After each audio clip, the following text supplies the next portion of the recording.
ప్రభుత్వ స్కూళ్లలో మెరుగైన సౌకర్యాలు కల్పించి మంచి విద్య అందించడానికి కాంగ్రెస్ ప్రభుత్వం కృషి చేస్తుందని రాజ్యసభ ఎంపీ అనిల్ యాదవ్ అన్నారు. కష్టపడి చదివితే ఎప్పటికైనా గోల్ రీచ్ అవుతారని విద్యార్థులకు సూచించారు.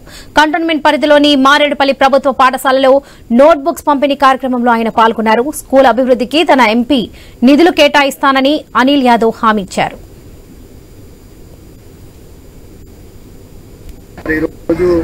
చదువుని చాలా ఇంపార్టెన్స్ ఇస్తున్న మా ప్రభుత్వం మా కాంగ్రెస్ ప్రభుత్వం, అదేవిధంగా మా ముఖ్యమంత్రి రేవంత్ రెడ్డి గారు. ఈరోజు మనం చూసినట్లయితే గతంలో కన్నా ఎక్కువ ఈ సంవత్సరం గవర్నమెంట్ స్కూళ్ళల్లో కూడా విద్యార్థులు చాలా మంది కూడా జాయిన్ అవ్వడం జరిగింది. దాన్ని బట్టి గవర్నమెంట్ ఏ విధంగా ఎడ్యుకేషన్కి ప్రియారిటీ ఇస్తుందో మన అందరికీ తెలుసు. మరి ముఖ్యంగా విద్యార్థులకు సంబంధించిన బుక్స్ కావచ్చు, కోర్స్ కావచ్చు, వాలంటరీగా చాలా మంది సపోర్ట్ చేయడానికి కూడా ముందుకు వస్తున్నారు. మరి అదే క్రమంలో వైష్ణవి మా చెల్లెలు కూడా ఈరోజు చాలా పెద్ద ఎత్తున కూడా ఈ యొక్క బుక్ డిస్ట్రిబ్యూషన్ కార్యక్రమం ఇక్కడ వెస్ట్ మారేడుపల్లిలో ఉన్న గవర్నమెంట్ స్కూల్లో చేయడం జరిగింది. కొన్ని చిన్న విషయాలు కూడా వాళ్ళకి కావాల్సిన డెవలప్మెంట్ గురించి కూడా చెప్పడం జరిగింది. దానికి కూడా 100% మేము ప్రభుత్వం తరఫున, నా తరఫున కూడా వ్యక్తిగతంగా కూడా సపోర్ట్ చేస్తాను కూడా వాళ్ళకి హామీ ఇవ్వడం జరిగింది. రాబోయే తరాలకు, రాబోయే విద్యార్థి